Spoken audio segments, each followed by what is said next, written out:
Berpegang teguhlah kita semua kepada tali Allah dan janganlah kalian semua kepada tali Allah dan janganlah kalian berpecah belah. Makanya udah, jangan suka nyalah-nyalahin orang. Jangan suka bid'ah-bid'ahin orang kayak Wahabi. Rasulullah sallallahu alaihi wasallam pun berkata, "Sataftariqu hadhil ummah ala 73 firqah." Kelak umat ini akan terpecah menjadi 73 golongan. Kulluha finnar illa wahidah. Semuanya berada di neraka kecuali hanya satu kelompok.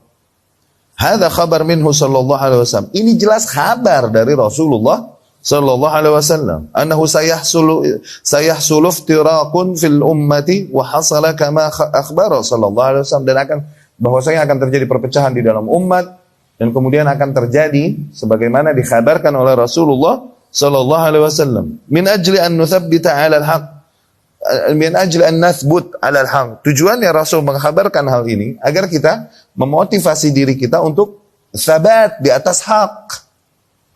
Min ajli an nathbut 'ala al-haq, agar kita mengambil langkah sabat, teguh, tegar di atas yang hak. Wala nadhhab ma'al mukhalifin, dan agar kita tidak mengambil jalan bersama orang-orang yang mukhalif, yang mengingkari kebenaran, meninggalkan jalan kebenaran.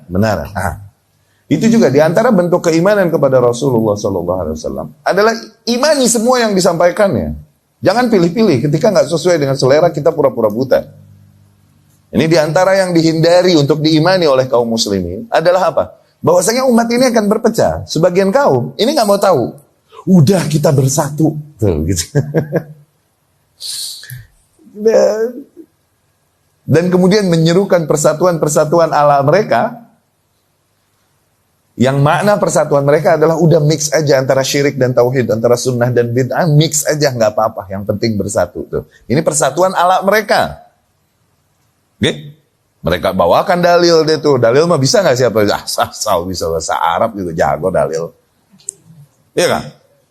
Wa antasimu bihablillahi jami'an wa la tafarraqu. Ya, berpegang teguhlah kita semua kepada tali Allah dan janganlah kalian semua kepada tali Allah dan janganlah kalian berpecah belah. Makanya udah, jangan suka nyalah-nyalahin orang. Jangan suka bid'ah-bid'ahin orang kayak Wahabi. Udah kita bersatu semuanya. Ini satu sisi salah di dalam memahami ayat-ayat yang ada, keliru dalam konsep memahami ayat-ayat dan hadis-hadis yang ada.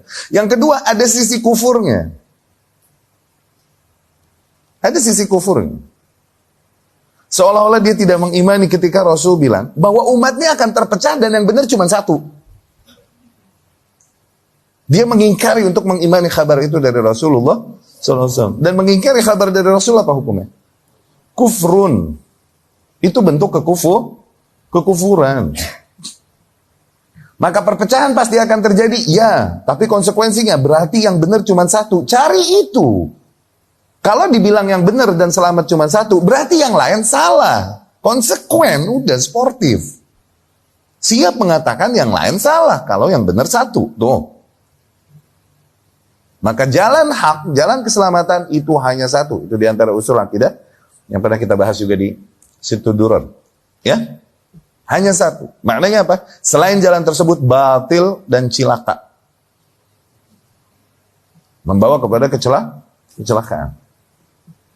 Kalau memang seseorang beriman kepada Rasulullah SAW, maka dia akan mencari yang satu itu yang mana, yang lebih dekat kepada apa yang diajarkan Rasulullah SAW, disampaikan oleh salafus saleh. Enggak dia lebih mengutamakan apa yang diinginkan hawa nafsunya, apa kelompoknya, atau ormasnya, atau kaumnya, daripada kebenaran yang telah ditemukannya ini. Tuh. Kalau seseorang memang beriman kepada kabar yang dibawakan Rasulullah SAW. Ya, ini qadarullah kauniyah, bahwasanya umat akan terpecah. Sebagaimana terjadi juga pada umat-umat terdahulu, pada Yahudi dan pada Nasrani. Dan demikian memang bentuk hikmah dan ujian Allah Subhanahu wa taala. Walau syaa rabbuka laja'alan nasa ummatan wahidah. Kalau Allah mau, Allah bisa jadikan manusia umat yang satu. Ini satu konsep beragama, enggak ada ikhtilaf. Tapi enggak demikian yang Allah kehendaki kan? La yazaluna mukhtalifin. Manusia tetap senantiasa akan berikhtilaf illa man rahimah Rabb. Kecuali orang-orang yang dirahmati oleh Rabb.